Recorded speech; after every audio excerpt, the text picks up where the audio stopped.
Telugu digital media network లో political కేటగిరీలో number 1 కేవలం 72 గంటల్లో 1,50,00,000 వ్యూస్ పైగా పాపులర్ టీవీ నెట్వర్క్. ఇప్పుడు ఏపీ విషయానికి వస్తే ఏపీలో కడపలో షర్మిల వర్సెస్ అవినాష్ రెడ్డి. ఇప్పుడు కడపలో పులివెందులలో వైఎస్ షర్మిల బస్సు యాత్ర చేస్తున్నారు.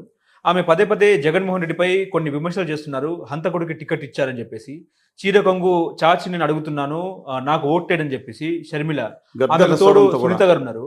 ఎట్లా చూస్తారండి? సునీత గారికి న్యాయం జరగాలి అనేక సార్లు సోషల్ మీడియా కానీ బయట మాధ్యమం కానీ ఎన్నిసార్లు మీరు చూడండి, నా పోస్ట్ ఎన్నిసార్లు పోయింది. ఒక ఒక బిడ్డగా ఆవిడ పడుతున్న బాధ వర్ణాతీతం. కానీ షర్మిల గారు మాట్లాడుతున్న విధానం ఏదుందో అది కేవలం రాజకీయ కక్ష తీర్చుకుంటానికి మాట్లాడినట్టు కనపడుతుంది. ఆవిడ వాదంలో నిజాయితీ లేదని నేను అనను, కానీ అతి ఎక్కువైపోతుందండి. ఆఖరికి జగన్మోహన్ రెడ్డి గారి మీద దాడి జరిగిన అందరూ స్పందించారు, వారు మాత్రం అది జరిగి చాలా విచిత్రంగా స్పందించారు, వెటకారంగా స్పందించారు. సరే, మిగతాది వారు ఆదించుకోవాలి. వాళ్ళ రాష్ట్రంలో ప్రత్యేక హోదా కోసం అని చెప్పి ఆవిడేదో ఉద్యమం చేశారంట. ఎప్పుడండి 5-7 సంవత్సరాల గురించి ఏం మాట్లాడారు? మునుకోటి, భానుగండి అనేక మంది చనిపోతే ఎక్కడున్నారండి వీళ్ళందరూ? ఢిల్లీలో మేము వందలాది మంది వెళ్ళి అక్కడ ధర్నాలు చేస్తుంటే కనీసం మనిషిని కూడా పంపించలేదు. కానీ వాళ్ళు ఉత్తర భారతీయ జనతా పార్టీ వ్యతిరేకంగా రాహుల్ గాంధీ గారు చేస్తున్న పోరాటంలో, సరే వారు ఎలా ఉన్నారో షర్మిల గారు నేను అంతకుమించి కామెంట్ చేయనండి. బట్ అక్కడ మాత్రం వివేకానంద రెడ్డి గారి హత్య జరిగింది ఏదైనా ఉదాహరణ ఉందో చాలా దుర్మార్గం. హత్య జరగడం కూడా హేయం. కానీ దాన్ని పూర్తిగా రాజకీయాలు వాడుకోవడానికి ఆ రోజు జగన్మోహన్ రెడ్డి గారు చూశారు. ఇప్పుడు షర్మిల గారు కానీ తెలుగుదేశం పార్టీ కానీ వాస్తవాలు వస్తున్నప్పుడు చూస్తున్నారు. బట్ అక్కడ ఆవిడేమో డిపాజిట్ వస్తే రావచ్చు ఏమోనండి, నా అభిప్రాయం ప్రకారం. ఇప్పుడు చాలామంది గెలుస్తున్నారు, 1,00,000 ఓట్ల మెజార్టీ వస్తుందని. అక్కడ సీటు కూడా మార్చేసి రఘురామకృష్ణరాజు గారికి నర్సాపురం సీటు ఇచ్చి కడప సీటు ఆదినారాయణ రెడ్డి గారు తీసుకుని అందులో జమ్మలమడుగు ఒకటి, తమ్మళ్ళపల్లి ఒకటి ఉండెక్కడిచ్చి అనపత్రి నుంచి ఇక్కడ మారుదామని కొన్ని ప్రయత్నాలు నడుస్తున్నాయి. సరే, ఏదేమైనా ఆవిడ మాత్రం జగన్మోహన్ రెడ్డి గారి కంట్లో నలుసు, కాల్లో ముళ్ళు వ్యవహరిస్తున్నారు. చాలా ఇరిటేషన్, చెవిలో జోరీగా. అలాగా ఆవిడ వాదనలో కొంత నిజాయితీ ఉంది.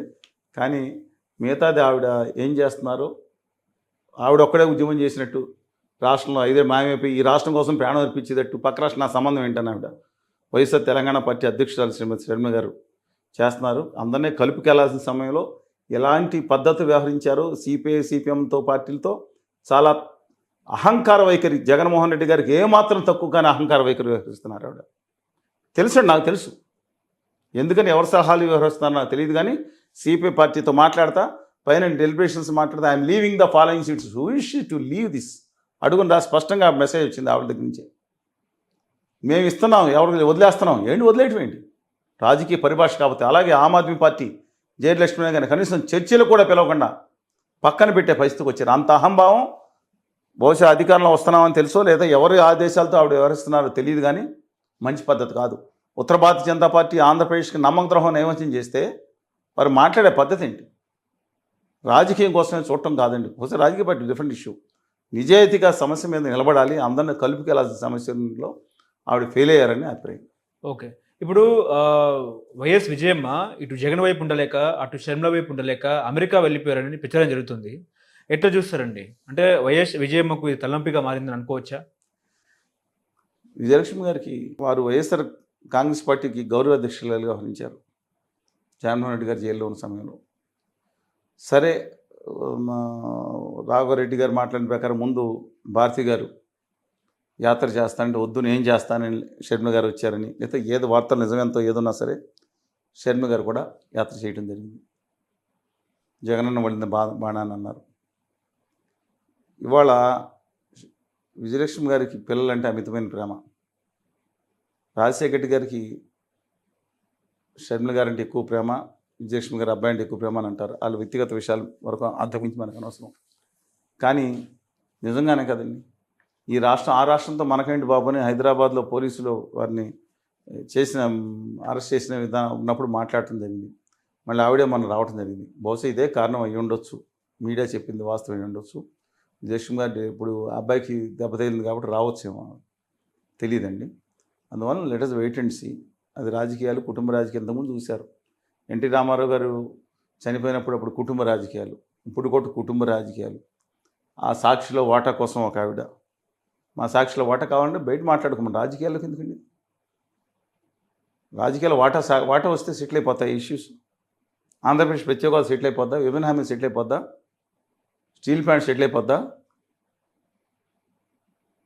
నేను అడుగుతున్నాను. వాళ్ళు ఉత్తర భారతీయ జనతా పార్టీ దుర్మార్గం చేస్తుంది కాబట్టి కలిసి వెళ్ళే విషయంలో అన్ని పార్టీలు కలిసి పనిచేయాలి, దాంట్లో డెఫినెట్గా గౌరవిస్తాం. కానీ ఇక్కడ జగన్మోహన్ రెడ్డి గారు ఈ రెండింటిలో విషయంలో విజయలక్ష్మి గారు, నేను చెప్పింది మీరు చెప్పిందే సత్యం అనిపిస్తుంది దాంట్లో. కానీ ఈ మొత్తం చర్చల్లో మాత్రం రాష్ట్ర అభివృద్ధి, హోదా, విభజన హామీల గురించి ఎవరు మాట్లాడలేదు. విచిత్రం, అది అన్యాయం. ఇప్పుడు వైసీపీకి వైఎస్ వివేకానంద రెడ్డి హత్య కేసు ఏమైనా మైనస్ అయ్యే అవకాశం ఉందంటారా?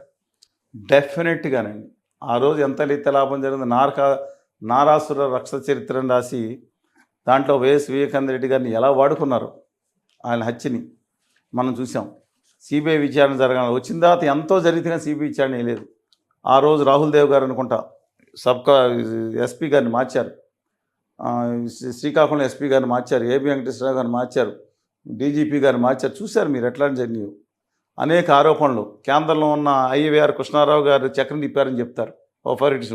ఎల్వి సుబ్రహ్మణ్యం గారు ఎలా వ్యవహరించారు చూశారు. ఇవాళ కోపడితే ఆ రోజు చంద్రబాబు గారిని నరక యాతన, మామూలు యాతన పెట్టలేదు ముఖ్యమంత్రిగా ఉంటే.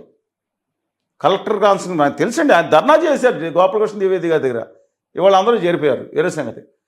అందువల్ల నా ఉద్దేశం ప్రకారం, అంటే మీ అభిప్రాయం ఏంటి దాని మీద?